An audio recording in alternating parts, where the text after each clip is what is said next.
Hello friends, welcome to my channel Suruchi Bangla Rannaghar. আজ আমি আপনাদের সামনে এমন একটি রেসিপি শেয়ার করব, নতুন স্বাদের ও নতুন ধরনের। আপনারা এতদিন শুধু ডালের ধোকাই খেয়ে এসেছেন। আমি যে ধোকাটি আজকে তৈরি করছি সেটি আপনারা চায়ের সাথে স্ন্যাক্স হিসাবে খুব মজা করে খেতে পারবেন, বা নিরামিষের দিনেও ডালনা করে আপনারা গরম ভাতের সঙ্গে খুব জমিয়ে খেতে পারবেন। আবার ধরুন বাড়িতে যদি হঠাৎ করে কোনো অতিথিও চলে এলো, ঘরে যদি বাঁধাকপি থাকে, তাহলে স্ন্যাক্স হিসাবে একটি নতুন ডিশ আপনারা তৈরি করে পরিবেশন করতে পারেন। এর আগে আপনাদের সামনে আমি অনেক রকমের ধোকার রেসিপি শেয়ার করেছি। ফুলকপির ধোকা, পটলের ধোকা। আজ আমি যে রেসিপিটি আপনাদের সঙ্গে শেয়ার করতে চলেছি সেটি হলো বাঁধাকপির ধোকা। আসুন আমি এবার রান্নার দিকে চলে যাই। কিভাবে আমি এই রেসিপিটি তৈরি করছি সেটি প্রথম থেকে শেষ পর্যন্ত দেখতে থাকুন। এই ধোকাটি তৈরি করতে আমি এখানে বাঁধাকপিটা আগে থাকতে কুচিয়ে রেখেছি। এইরকম কুচি কুচি করে বাঁধাকপিটা কেটে নেবে। আর এখানে মটর ডাল আমি আগেই ভিজিয়ে একটু জল ঝরিয়ে রেখেছিলাম। আর লাগছে আদা কুচি আর কাঁচা লঙ্কা আর অন্যান্য মশলা। আমি যখন এটা তৈরি করব তখন আপনাদের সামনে দেখিয়ে দেব। আমি ডালটা বেটে নেওয়ার আগে এই বাঁধাকপিটা একটু নুন দিয়ে ভাপিয়ে নিচ্ছি। নুন দিয়ে ভাপিয়ে নিলে বাঁধাকপিটা একটু নরম হয়ে যাবে।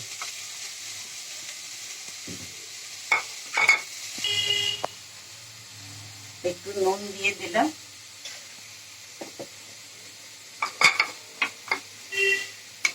এবার আমি এটা একটু নেড়ে চেড়ে ঢাকা দিয়ে দেব।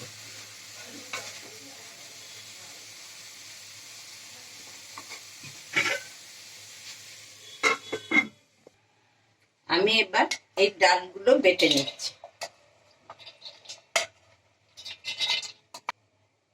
এবার আমি এতে দুটি কাঁচা লঙ্কা ভেঙে দিয়ে দিচ্ছি।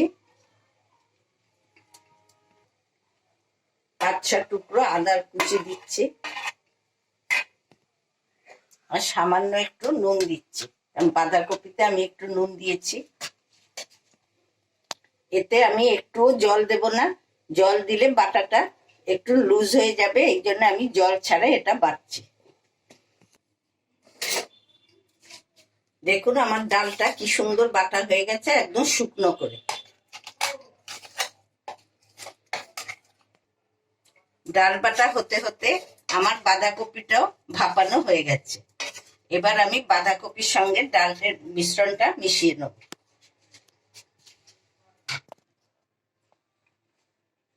বাঁধাকপি ভাপানোটা আমার ঠান্ডা হয়ে গেছে।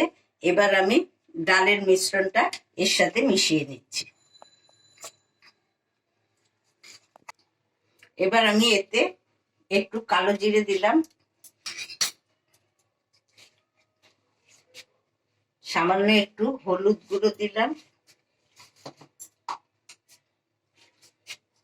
আমি লঙ্কার গুঁড়ো একটু সামান্যই দিচ্ছি, আপনারা যে যেমন ঝাল খান সেইভাবে ঝালটা দেবেন, কারণ এর আগে আমি ডালে 2টো কাঁচা লঙ্কা বেটে দিয়েছি।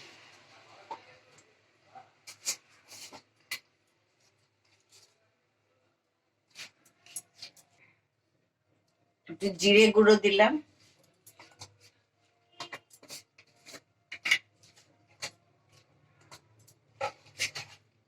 ভাজা মশলার গুঁড়ো দিলাম, সামান্য একটু চিনি দিলাম। একটু মিষ্টি মিষ্টি না হলে ধোকা ভালো লাগে না।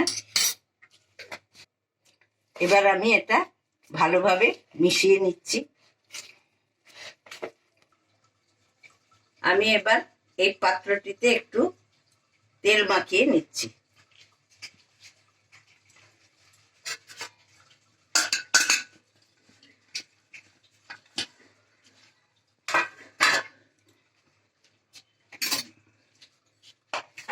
তারপর আমি এই মিশ্রণটি এটাতে ঢেলে দিচ্ছি। আমার মিশ্রণটা পুরো মাখা শেষ হয়ে যাওয়ার পরে আমি এটা এইভাবে ভাপে করব, সেই জন্য আমি এইভাবে এটাকে সেট করে নিলাম। এবার আমি এতে হাফ মগ জল দিয়ে দিলাম। জল দিয়ে এতে আমি একটা স্ট্যান্ড বসিয়ে দিলাম, দিয়ে এর ওপরে এটা বসিয়ে দিলাম, একটা ঢাকা দিয়ে দিলাম এতে, দিয়ে এর ওপরে আবার এই ঢাকাটি দিয়ে দিলাম। দেখুন এটা কি সুন্দর রেডি হয়ে জমে গেছে, একটুও চামচে লাগছে না।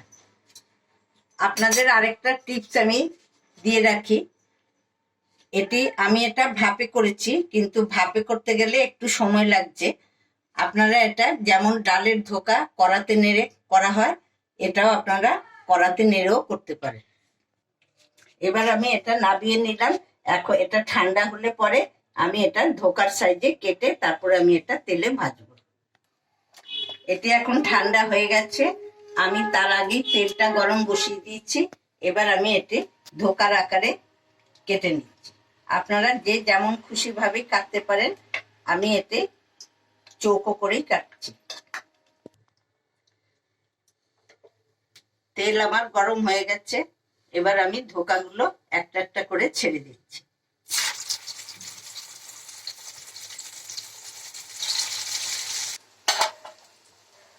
এই দেখুন কি সুন্দর লাল করে ভাজা হয়ে গেছে। এবার আমি একটা একটা করে তুলে নিচ্ছি। ধোকা আমার রেডি হয়ে গেছে। আমি যেভাবে করলাম সেইভাবে আপনারা বাড়িতে একবার ট্রাই করে খেয়ে দেখবেন। স্ন্যাক্স হিসাবেও আপনারা খুবই ভালো খাবেন, বা নিরামিষের দিনে আপনারা ডালনা করে ভাতের সঙ্গে, গরম ভাতের সঙ্গে জমিয়ে খুব তৃপ্তি সহকারেই খাবেন। এছাড়াও বাড়িতে অতিথি এলে এরকম একটা নতুন ডিশ আপনারা পরিবেশন করবেন, দেখে খেয়ে ওরা খুবই ভালো বলবে। আমার চ্যানেলটি যদি আপনারা এখনো কেউ না দেখে থাকেন, নতুন বন্ধুদের বলছি এই রেসিপিগুলো দেখে আমার চ্যানেলটিকে সাবস্ক্রাইব, লাইক, শেয়ার, কমেন্ট করতে ভুলবেন না। পুরনো বন্ধুদেরও রিকোয়েস্ট করছি, আপনারা সব রেসিপিগুলো দেখে একটু কমেন্ট করে আমাকে জানাবেন। এখানে আমি 2 রকমের সস দিলাম। চায়ের সঙ্গে স্ন্যাক্স হিসাবে খাওয়ার জন্য সস দিয়ে আপনারা আরো ভালো খাবেন।